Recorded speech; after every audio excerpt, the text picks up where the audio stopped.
तो भाई लोग कैसे हो। आज मैं आप लोग के सामने लेके आया हूँ जादूगर की बेटी। चलिए कहानी स्टार्ट करते हैं। विराटनगर के वार्षिक उत्सव में विभिन्न प्रतियोगिताओं के बाद जादूगर जमालो, अब तुम्हारी बारी है। तुम अपनी मंत्र विद्या के जौहर दिखाओ। जी महाराज। मंच पर पहुंचकर जादूगर जमालो ने अपने झोले से एक डंडा निकाला और उस पर मंत्र पढ़ने के बाद, महाराज मेरे हाथ में ये साधारण सा डंडा है, लेकिन मैं दावा करता हूँ कि आपकी सेना का कोई भी सुरमा इस डंडे को उठा नहीं सकता है। कहने के साथ ही जादूगर ने वह डंडा अपने निकट ही मंच पर फेंक दिया। तब जादूगर जमालो, मैं तुम्हारे इस डंडे को उठाकर इतनी दूर फेंकूंगा कि यह तुम्हें ढूंढे नहीं मिलेगा। शाबाश सेनापति वीरसेन। लेकिन यह क्या, उफ, यह डंडा तो हिलाए नहीं हिल रहा। जरा और जोर लगाओ सेनापति जी। फिर हारकर सेनापति वीरसेन ने डंडा छोड़ दिया। महाराज, सेनापति जी तो यह डंडा उठा नहीं सके। अब आप अपनी सेना के 10-20 बहादुर सैनिकों से कहें कि वह यह डंडा उठाकर दूसरी जगह रख दें, ताकि मैं दूसरा खेल दिखा सकूं। फिर महाराज का इशारा पाते ही हम भी तो देखें इस जादूगर की जादूगरी, जो अगर हम लोग मिलकर भी इस डंडे को न उठा सके तो लानत है हम पर। फिर उफ, महाराज ये सैनिक तो इस डंडे को उठा नहीं सके, अब आप मेरे डंडे का कमाल देखिए। कहने के साथ ही जादूगर ने मन ही मन कोई मंत्र पढ़ा तो आश्चर्यजनक, वाह। अगले ही पल सभी आश्चर्यचकित रह गए। वाह वाह जादूगर जमालो, अब तुम कोई ऐसा खेल दिखाओ जो हम सबको हैरत में डाल दे। महाराज को हुक्म सर आंखों पर। लेकिन ऐसा कोई विशेष खेल दिखाने से पहले मैं महाराज से अपनी जान बख्शवाना चाहता हूँ, क्योंकि हो सकता है महाराज मेरे इस खेल से मुझ पर क्रोधित हो जाएं। जादूगर जमालो, तुम शायद यह नहीं जानते कि हम खेलकूद का सिर्फ आनंद उठाते हैं, खेलकूद पर गुस्सा नहीं करते। बेहतर महाराज। फिर सुम सटाक अगले ही पल एक चमत्कार हुआ। आश्चर्य है, पलक झपकते ही राजा की सिंहासन पर जादूगर और जादूगर के स्थान पर राजा। ए जादूगर, तू मेरे सिंहासन पर क्यों बैठ गया? तू शायद नहीं जानता कि मुझे सब पसंद है, लेकिन यह नहीं। बहुत खूब, तुम कमाल के जादूगर है जमालो। मैं जादूगर? बको मत, जल्दी से मेरे सिंहासन से नीचे उतरो। क्या क्या बकता है तू जादूगर? सुनो प्रजाजनों, यह मुझे जादूगर और अपने आप को राजा कह रहा है। अगले ही पल सेनापति वीर सिंह, गिरफ्तार कर लो इसे, यह गुस्ताखी पर उतर आया है। चलो महारानी, हम महल चलें। एकाएक रानी सुमलता क्रोध से बिफर उठी और बोली, बदतमीज, तेरी यह जुर्रत कि तू मेरा हाथ पकड़े। और इससे पहले कि क्रोध में रानी जादूगर जमालो के गाल लाल करे, तभी ठहरो महारानी जी, आप मेरी जादूगरी से धोखा खाकर महाराज के साथ कोई गुस्ताखी ना करें। अगले ही पल राजा के स्थान पर खड़ा जादूगर जमालो कह रहा था, दरअसल मैंने मंत्र विद्या द्वारा महाराज की शक्ल और अपनी शक्ल आपस में बदल दी थी। हैं, यह क्या क्या? फिर जादूगर जमालो ने मंत्र पढ़ा तो आश्चर्यजनक। तब राजा ऋतुसेन का छोटा भाई आगे बढ़ता हुआ बोला, वाकई जमालो, तुम्हारा प्रदर्शन बहुत ही अच्छा रहा। यह लो मेरी ओर से 500 स्वर्ण मुद्राएं तुम्हारा इनाम। फिर समारोह के समापन के बाद जब जादूगर जमालो एक जंगल से होकर अपने गांव की ओर बढ़ रहा था कि तभी अचानक भड़ाक, आह, जादूगर जमालो बेहोश होकर घोड़े से नीचे गिर पड़ा। अगले ही पल, यह बेहोश हो गया है, इसका सामान समेटो और इसे ले चलो। फिर जब उसे होश आया तो उफ, मैं कहाँ हूँ और मुझे किसने और क्यों कैद किया है? अगले ही पल वह चीख पड़ा, कौन है जिसने मुझे कैद किया है? तुरंत ही तहखाने की सीढ़ियों पर एक नकाबपोश प्रकट हुआ। ओह, तो तुम्हें होश आ गया जादूगर जमालो। कौन हो तुम और मुझे इस प्रकार बंदी बनाने के पीछे तुम्हारा क्या उद्देश्य है? धीरज रखो जादूगर, तुम्हें यहाँ लाने का उद्देश्य भी बताया जाएगा, लेकिन मैं अभी सुनना चाहता हूँ, तो सुनो। तुम मुझे वह मंत्र सिखाओ जिससे तुम दूसरों से अपनी शक्ल बदल लेते हो। असंभव, मंत्र विद्या सीखने के लिए मंत्र साधना करनी होती है। तो तुम मेरी शक्ल राजा ऋतुसेन जैसी कर दो, ताकि तुम्हें लोग राजा समझने लगे। हाँ, लेकिन मैं ऐसा नहीं करूँगा। ओह जादूगर, मैं तुम्हें सोने से तोल दूंगा हूँ, और इनकार करने की सूरत में तुम्हें अपने प्राण भी गंवाने पड़ सकते हैं। मुझे अपने प्राणों की कतई चिंता नहीं है। तो तू ऐसे नहीं मानेगा साका। अगले ही पल, यह साका है और इसे न को हमें बदलने की कला आती है। फिर नकाबपोश का इशारा पाते ही साका भयानक अंदाज में जादूगर की ओर बढ़ा। काश मेरा झोला मेरे पास होता तो मैं इसे कबूतर बना देता। और फिर धड़ाक, उफ, मैं कहता हूँ अभी भी हाँ कर दे। क्यों बिना मतलब अपनी हड्डियाँ तुड़वाने में लगा है? तू चाहे जो कर ले शैतान, लेकिन मैं वो नहीं करूँगा जो तू चाहता है। साका मार हरामजादे को। फिर धाड़ आह। जादूगर मार खाते खाते बेहोश हो गया, लेकिन जब उसने हाँ नहीं किया तो हरामजादा बहुत ही सख्त जान है। हाँ सरदार, मुझे तो नहीं लगता कि ये इस तरीके से आपका काम करने पर राजी हो जाए। फिर क्या किया जाए? सरदार, यदि हमें इसकी कोई कमजोरी मिल जाए तो हो सकता है कि अपना काम बन जाए। वाह साकात, तेरी बुद्धि का भी जवाब नहीं। आओ मेरे साथ। फिर थोड़ी देर बाद वह नकाबपोश अपने साथियों के सामने खड़ा उनसे कह रहा था, शमशेर और वीरू, तुम दोनों आज जादूगर के गांव जाओ और अपने परिवार में जादूगर जिससे सबसे ज़्यादा स्नेह करता हो उसे उठा लाओ। जी, लेकिन उसे यहाँ लाने की जगह नीली पहाड़ी वाली गुफा में ले जाना।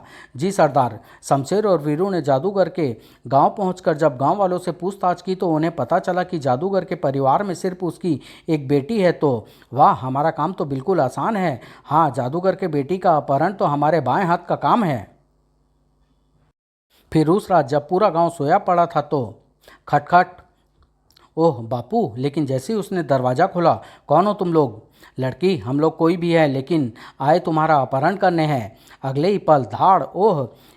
वीरू तेजी से जादूगर की बेटी की ओर बढ़ा। सोनाली तेरे जैसे कुत्तों से निपटना जानती है। ठहर, तेरी तो। और इसी के साथ वीरू और शमशेर सतर्क हो उठे। यह साधारण छोकरी नहीं बल्कि आफत की पुड़िया है। इसे काबू में करने के लिए हमें सावधानी बरतनी होगी। बोलो, तुम कौन हो और मेरा अपहरण क्यों करना चाहते हो? अभी बताते हैं, कहने के साथ ही ठाक आह। फिर तुम दोनों ऐसे नहीं मानोगे।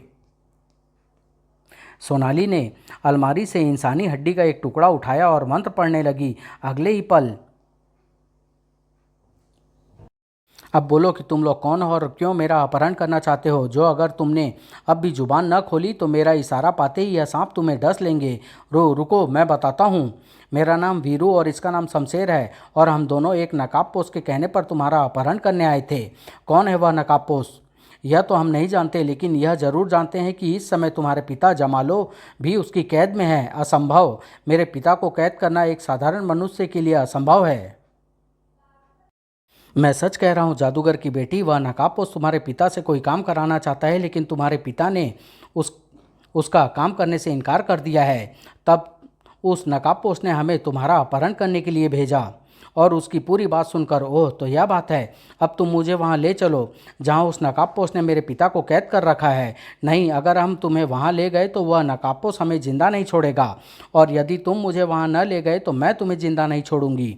अगर अगर तुमने हमें मार दिया तो तेरा बाप भी जिंदा नहीं बचेगा। क्या मतलब? मतलब ये कि अगर सुबह होने तक हम दोनों उस नकाबपोश के पास नहीं पहुंचे तो वह समझेगा कि जरूर कोई गड़बड़ है, और तब वह बिना सोचे समझे तेरे बाप को मार डालेगा। उफ, अब मैं क्या करूं? फिर बहुत सोचने विचारने के बाद उसने मन ही मन कोई निर्णय लिया और सुम उचांग ओह, चलो जहां तुम कहोगे मैं चलने को तैयार हूं। बहुत खूब, अब की है तूने अक्लमंदी की बात। इस तरह जादूगर की बेटी को नीली पहाड़ी की गुफा में कैद करने के बाद वीरू और शमशेर नकाबपोश के पास पहुंचे। आओ शमशेर, काम हो गया। जी सरदार, यह लो जादूगर की बेटी की अंगूठी, इसे जमा लो, तुरंत पहचान लेगा। बहुत खूब, अब उस जादूगर को मेरा काम करना ही होगा। अगले ही पल, जमा लो, इस अंगूठी को पहचानता है? ये अंगूठी तो मेरी बेटी सोनाली की है। हाँ, अब तो तू समझ गया होगा कि तेरी बेटी इस समय मेरे कब्जे में है, और यदि अब भी तूने मेरी बात मानने से इनकार किया तो मैं तेरी बेटी के टुकड़े टुकड़े कर दूंगा। नहीं, तू ऐसा नहीं करेगा। मैं तेरा काम करने के लिए तैयार हूँ। तुम मुझे राजा ऋतुसेन का चित्र ला कर दो, मैं तुम्हारी शक्ल राजा ऋतुसेन जैसी कर दूंगा। ऋतुसेन का चित्र कल तक तुम्हें मिल जाएगा। कहने के साथ ही नकाबपोश खाने की सीढ़ियों की ओर बढ़ा। फिर दूसरे दिन, यह लो ऋतुसेन का चित्र। अब मेरे हाथ पैर खोलो ताकि मैं तुम्हारा काम कर सकूं। ओह हाँ। नकाबपोश के कहने पर साका ने जादूगर के हाथ पैर खोल दिए। मेरा झोला कहाँ है? वो सामने पड़ा है। सोंग सटाक विस्लू। फिर कुछ देर बाद, यह लो, जैसे ही तुम इस ताबीज को गले में पहनोगे तुम्हारी शक्ल राजा ऋतुसेन जैसी हो जाएगी, और जब तुम यह ताबीज गले से उतारोगे तो अपनी असली सूरत में आ जाओगे। वाह। फिर नकाबपोश ने अपने गले में ताबीज पहनी और नकाब उतार दी। वाह सरदार, तुम्हारी शक्ल तो अब राजा ऋतुसेन से हूबहू मिलती है। अच्छा, ला आईना मैं भी तो देखूं जरा। और फिर मैं विराट नगर का राजा ऋतुसेन। तभी तुम्हारा काम मैंने कर दिया, अब तुम मुझे और मेरी बेटी को आज़ाद कर दो। हाँ, वह जमालो, तुम कमाल के जादूगर हो। मैं तुम्हें पुरस्कार देना चाहता हूँ और पुरस्कार मैं दूंगा मौत। खचाक। यह आपने क्या किया सरदार? साका यह राज रहे इसके लिए इसे खत्म करना बहुत ज़रूरी था।